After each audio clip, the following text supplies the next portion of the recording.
gabi po mga kaibigan. Ito po, pangalawang gauge po natin, no? Medyo malaki po siya. So kasi po ito po ay panel gauge po ng Mitsubishi Montero Sports, okay? Ito po wala naman pong sira itong gauge ng Montero. So pinapa-change lang po yung color ng gauge para po medyo mas maaliwalas tingnan kasi po yung color po dito sa ngayon kulay orange. Okay? So papalitan po natin, meron pong na-recommend na kulay ng ating customer. So shoutout nga pala po muna Boss Alex Maslog from Davao City. So Sir Alex, salamat po sa tiwala po ninyo, no? At nakita niyo po yung vlog ko sa YouTube. Okay, so ito mga kaibigan, so umpisa na po natin, no?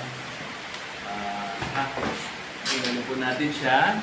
Okay. So ang request po ng ating customer dito ay yung meron pong color combination na yung RPM from 0 to 120 is red, then 140 to 200 is kulay pink. So same dun sa speedometer. So ganun din po. So pati po yung ating ilaw sa signal, pati po dun sa apat na 4-wheel drive. So gagawin po natin siyang ice blue. Okay. Gawin na po natin ito.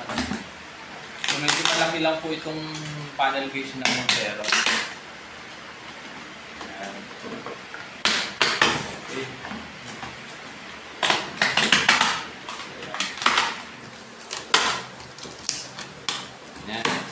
Ito pong pagbabaklas ng panel gauge ng Montero Sports, madali lang po siya. Okay, although meron po akong YouTube nito kung paano po pagbabaklas kasi during that time na nasa Quezon City Circle ako, doon ako nagawa pag Sunday.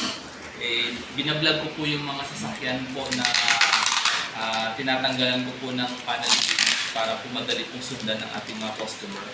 Okay, so yun nga lang po, hindi ko po na-upload yung Montero sa aking vlog.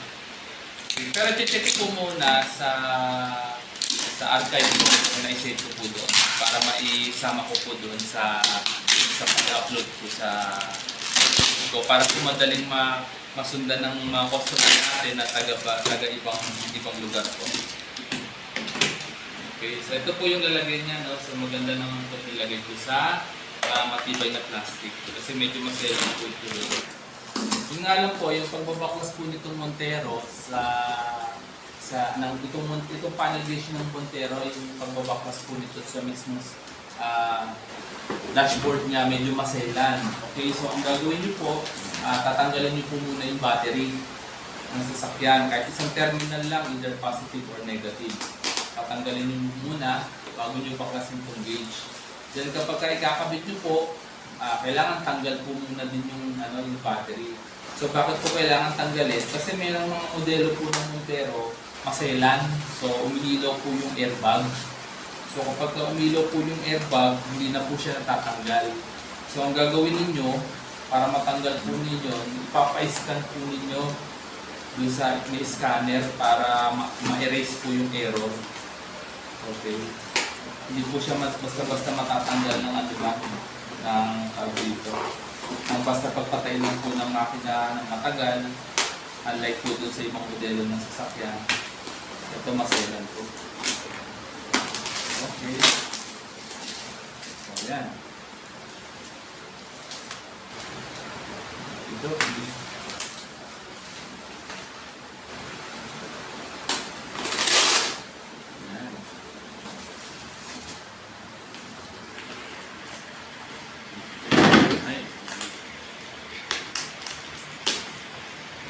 So, balikan ko po muna, i-post ko po muna, no, medyo matagal para maka-less po tayo ng oras ito.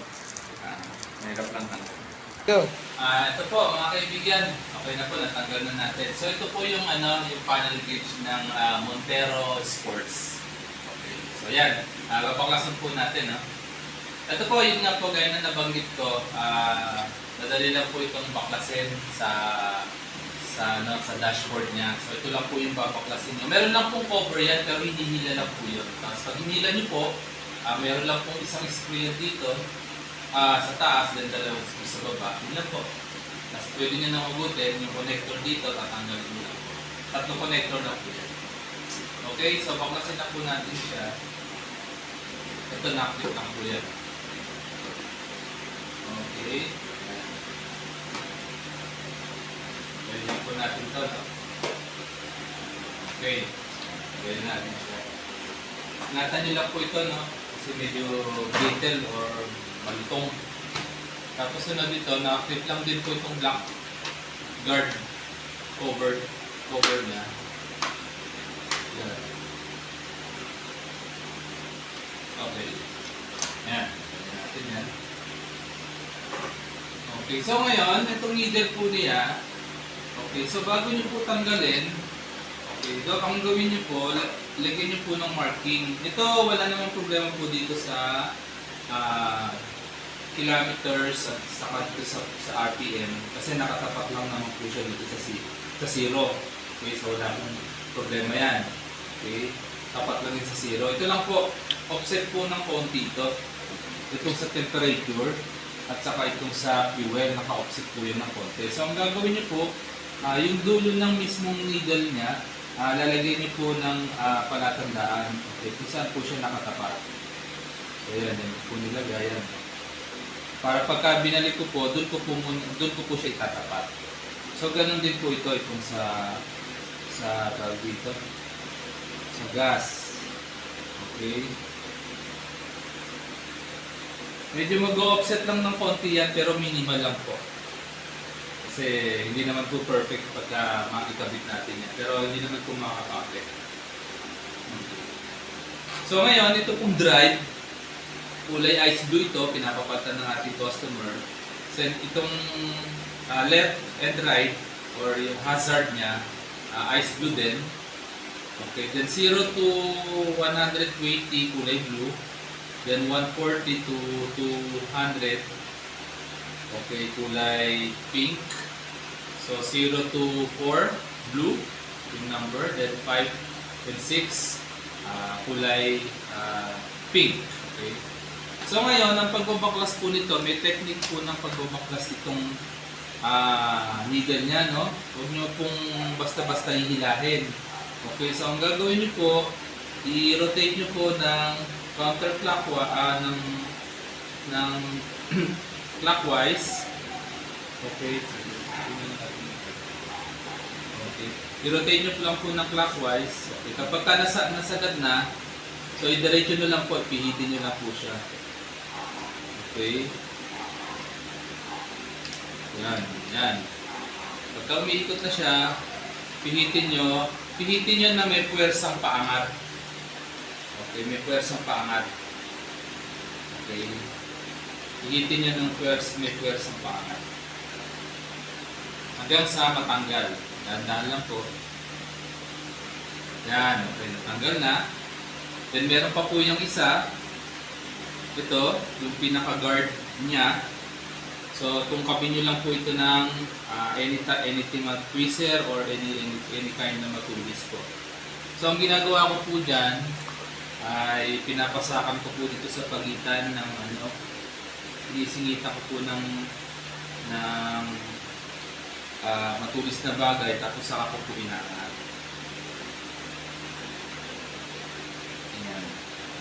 Yan.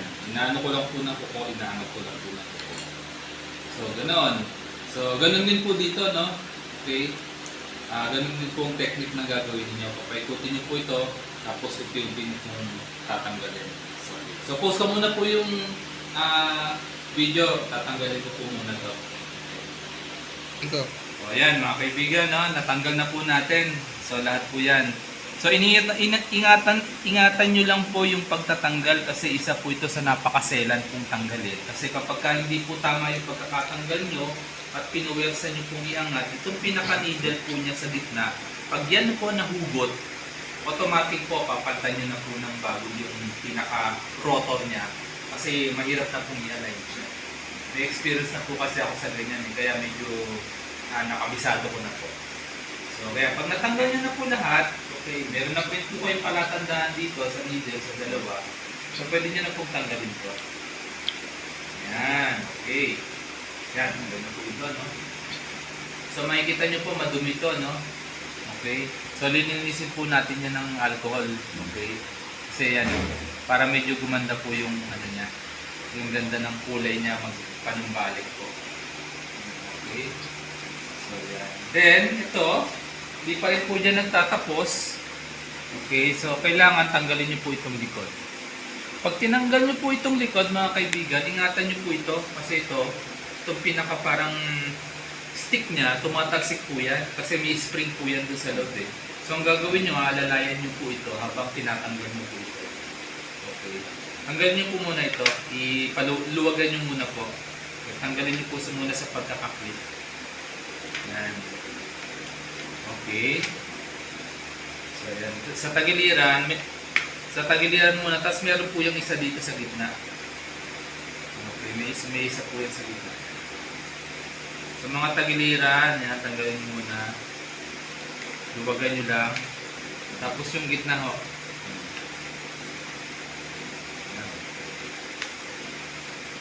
Okay. Yan. So, gaya na nabanggit ko sa inyo, meron yung dalawa dito sa gitna. Yan, nakaangat na. So, pag nakaangat na siya, dahan-dahan lang po ito. Okay. Dahan-dahan lang muna ito. Tanggalin ninyo. Tapos, yung binabanggit ko po sa inyo kanina, na stick, ito po yun, no? Hawakan nyo po dito sa ilalim. Okay. So, dahan-dahan nyo pong ilabas yung pinaka-PCB at iangat pong ibabaw. Yan. Okay. Pag naiangat nyo na, okay, meron po itong yung ano, spring. Okay, yung spring. Yan. Yan yung spring, oh. Meron siyang patusok dito. Guide. Okay, ingatan nyo lang po. Baka itong spring na ito biglang tumagsik, no? Mga kaibigan. So, mahirap po. Pagka nawalan kayo ng spring, mahirap yan. Okay, so ngayon natanggal na po natin. Tingnan natin yun dyan.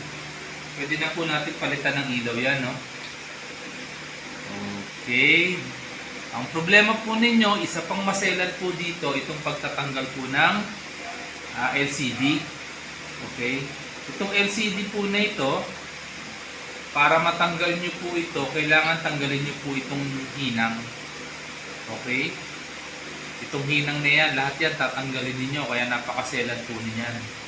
Okay. Para matanggal nyo po yung hinang na yan, kailangan gumamit po kayo ng soldering iron at ng soldering pump.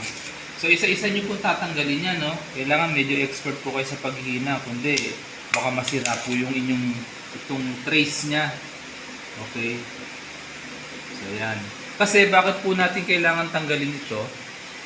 Kasi meron po yung LED po nitong LCD nito, kulay orange. So, kailangan nyo rin pong palitan. At yung LED niya, nandun po sa pinakaloob. Hindi nyo po siya masusungkit, hindi nyo po siya mapapalitan nang hindi nyo po tinatanggal. So, okay, tatanggalin ko na po ito. So, i-post muna yung video kasi medyo it takes time bago matanggal.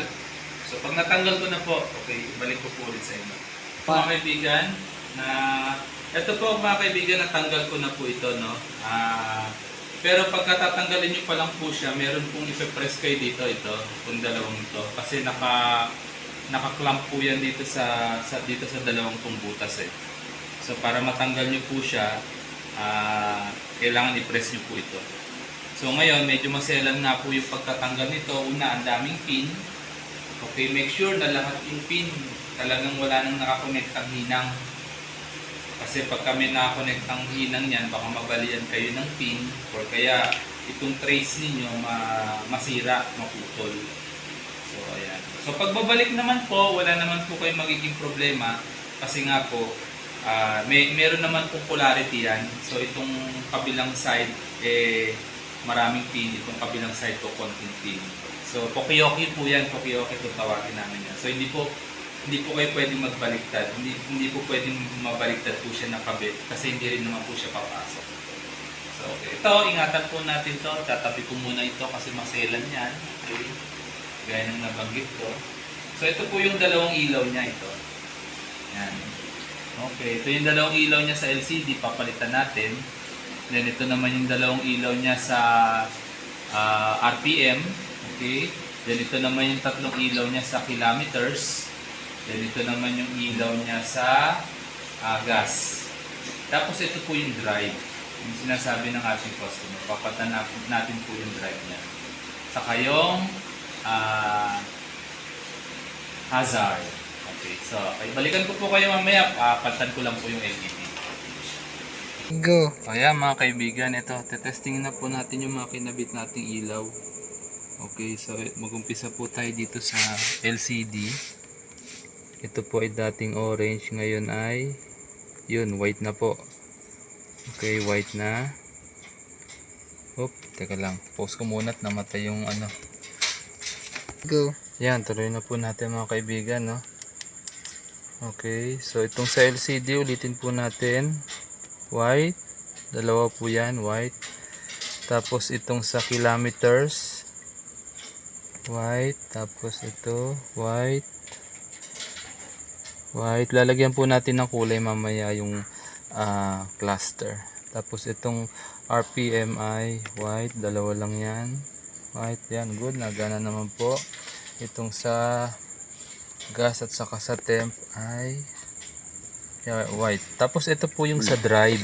Yung apat na LED po sa drive. So dapat po yan ice blue. Yung apat na yan. So itas po natin. Ito po yung unang gulong. Ayan, ice blue. Tapos ito yung pangalawang gulong. Yan, ice blue. Ito yung pangatlong gulong. Yan, ice blue. Ito yung pang-apat na gulong. Yan, ice blue. Ngayon, ito naman po yung sa hazard. Yung dalawa. Sa hazard. Ito po ay ice blue. Yan. At ito rin po ay ice blue. Yan. So, okay. Nagano na po lahat yan. So, okay na po. So, ngayon, ito pong kabuuan nito, doon po natin itetest sa sasakyan ng customer natin. Post ko muna po. Go. Ayan mga kaibigan, naikabit na po natin yung LCD niya. So, pareho lang naman po ito kung paano nyo po tinanggal. Ganun din po yung pagkabit niya. Yun nga lang, medyo maselan po, gaya po nabanggit ko, maselan po yung kanyang pin dito sa LCD. Kaya kaunting ingat lang po. So, ngayon, yung nabanggit ko po kanina, ito po madumi na. Ayan o, yung mga dumikit na alikabok.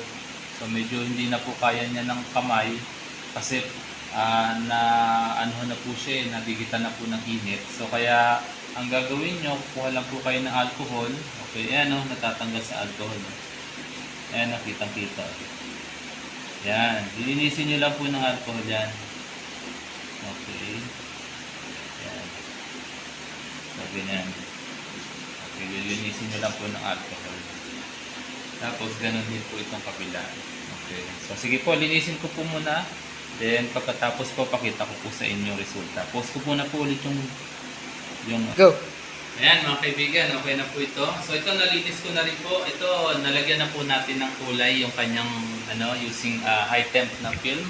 So, ayan na po yung kinalabasan, no? 0 to 4, kulay blue. 5 and 6, kulay pink. Maganda po yung pagka-pink niya, no? Okay. So, ito namang 0 to 120, blue. Then 140 to 200 ay pink. Then dito naman yung letter F at saka yung isang guhit niya ay blue. Same din dito sa letter C. Tapos yung H at saka yung E, letter pink po. Ayan, maganda. Maganda po kinalabasan. Okay, so ikabit na po natin ito, mga kaibigan. Itong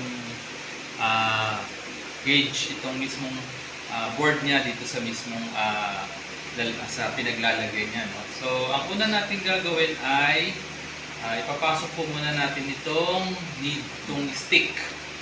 Okay, itong stick. So, ilalagay po muna natin itong stick dito. Yan. Tandaan niyo po itong pinaka-needle nito, yung bakal, yung spring dito. Ilagay niyo muna dito sa tusok. Then, meron pong guide yan eh. Ayan o. Ikot-ikutin nyo lang yun, yung pumasok na o. Meron pong kuntil yan o, may guide yun. Okay. So ano po trabaho po na itong stick nito? Ito pong stick nito, ang trabaho niya pampaliwanag po dito sa ilaw. Ito po yung nagsisilbing liwanag niya.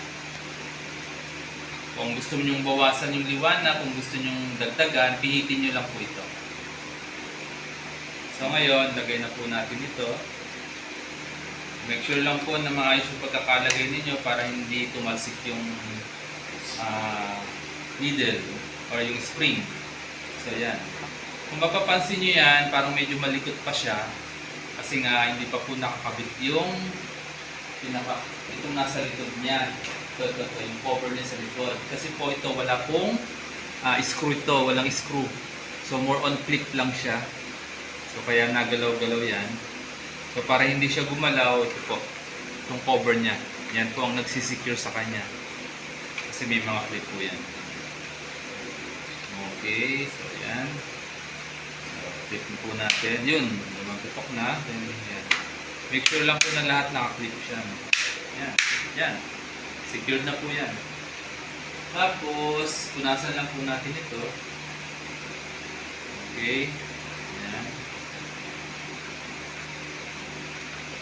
Okay, yan. Yan. Yan. Ganda na. Okay. Locks. Tapos, kabit na po natin ito. Okay.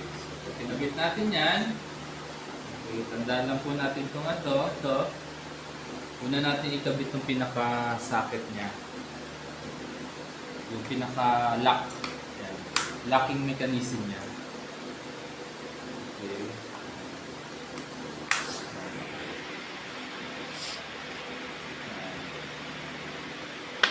Yan. Okay, good. Okay. Yan.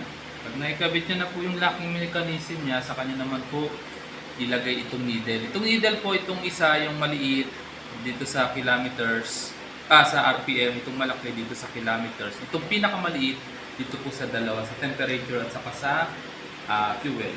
So, unahin muna natin po sa RPM. So, okay. So, iset natin siya sa 0, no?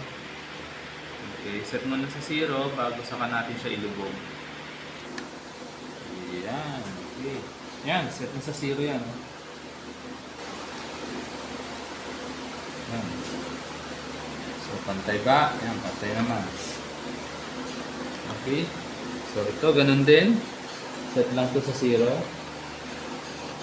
Okay. Yan sa kanya yung lubog. Oh, hindi pantay. Ikot lang.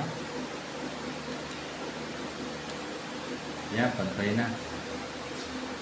Okay na siya. Then, ikot lang siya. Ito medyo hindi lang nakalubog. Yun. Okay. Oh, hindi siya pantay. Ikot lang natin. Yan. Okay na siya. Ito, medyo nag-offset lang ng konti. Ikot lang natin, tapos ipantay. Medyo mahirap lang mag-align ito, no? Pero pag na-align nyo ito, okay na po yan. Medyo parang trial and error lang siya. Yan, medyo konti pa. Kulang. Kasi ang pinakamahirap dito yung nalaban kasi siya eh. Nalaban siya. Kailangan saktuhin niyo po yung paglaban niya. Saktuhin yung tumapat doon sa sa 0. Kasi kung hindi, babalik niyo ulit siya. Yan, tulad niya, no. Nabalik siya sa mababa sa 0. Yan, okay na. Sakto na. Ito, 0. Yan, sakto na. Ito, ganun din. Ito, tinandaan natin to, no. Okay. Doon sa lagyan natin ng guhit. Yan, okay, tapat na siya. Buti hindi siya pasaway. Okay, then ito ganun din. Okay, tapat lang natin siya.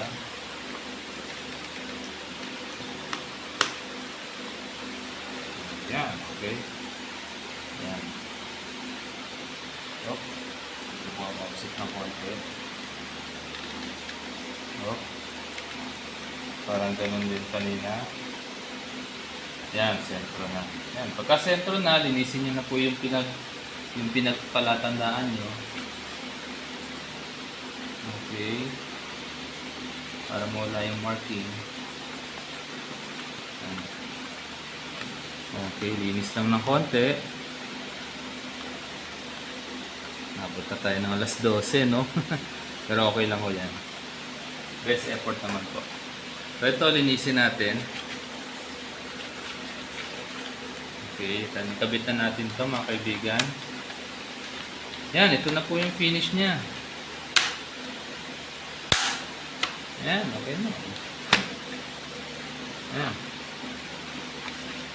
Yan. Tapos ito, linisin lang natin to ng BS1.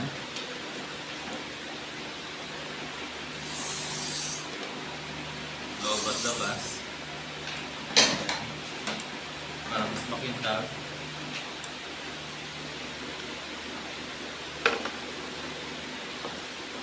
Ayan. Para mas siya. Mas magandang tingnan. Ang bago ko talaga siya. Ito actually dapat to bukas ko pa po gagawin. Pero kailangan na po natin maayos ngayon kasi po kailangan na po rin ng mga customer natin itong gauge nila. Hindi natin pwede patagalin. So, nakakomit po tayo. So, kailangan to pa rin po natin yan. Okay. So, yan. Okay na po. Mga kaibigan, ito natin to.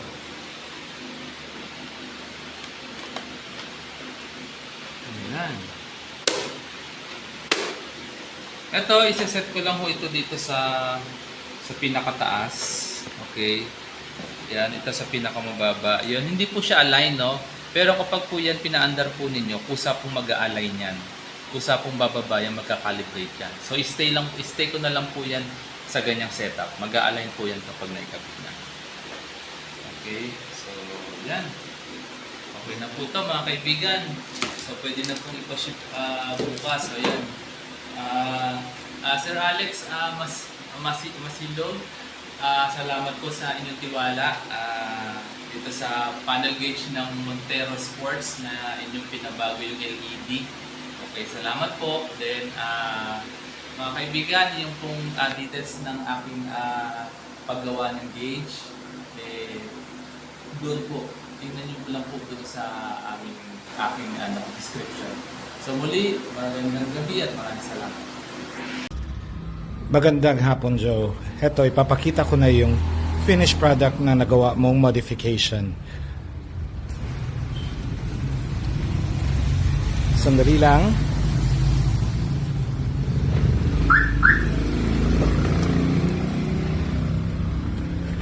Eto, Joe, napakaganda talaga. Naubos ang bilib ko sa'yo. Wala akong masabi. Beautiful. Na-in-love ako sa colors. Wala akong masabi, kundi maraming salamat sa iyong skills. Thank you very much, Joe, for everything, for this. It means so much to me. Thank you so much, Joe.